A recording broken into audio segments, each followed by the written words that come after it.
एक गांव में कलुआ नाम का एक किसान रहता था जो दिन भर अपने खेतों में काम करता और शाम होते ही अपने घर लौट जाता था।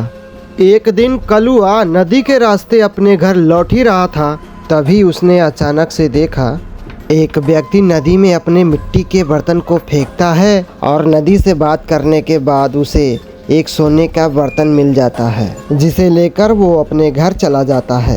ये सब देखकर कलुआ बहुत खुश होता है और भागते हुए अपने घर जाता है और कुछ ही देर में अपने घर से मिट्टी के 2 कलश लाता है, उसमें से एक नदी में फेंक देता है। तभी नदी से एक आवाज आती है, कलुआ, क्या ये नदी में गिरा सोने का कलश तुम्हारा है? ये बात सुनकर कलुआ झट से जवाब देता है, जी महाराज, वो सोने का कलश मेरा ही है। तभी नदी से आवाज आती है, कलुआ, तुम बेईमान हो, जाओ, तुम्हें कुछ नहीं मिलेगा। नदी की बात सुनते ही कलुआ परेशान हो जाता है।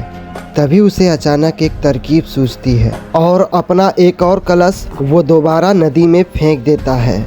इस बार फिर से नदी से एक आवाज आती है, कलुआ, क्या ये नदी में गिरा चांदी का कलश तुम्हारा है? कलुआ इस बार पूरी समझबूझ के साथ जवाब देता है, नहीं महाराज, वो चांदी का कलश मेरा नहीं है। तो क्या ये सोने का कलश तुम्हारा है? नहीं महाराज, मेरा कलश तो मिट्टी का है।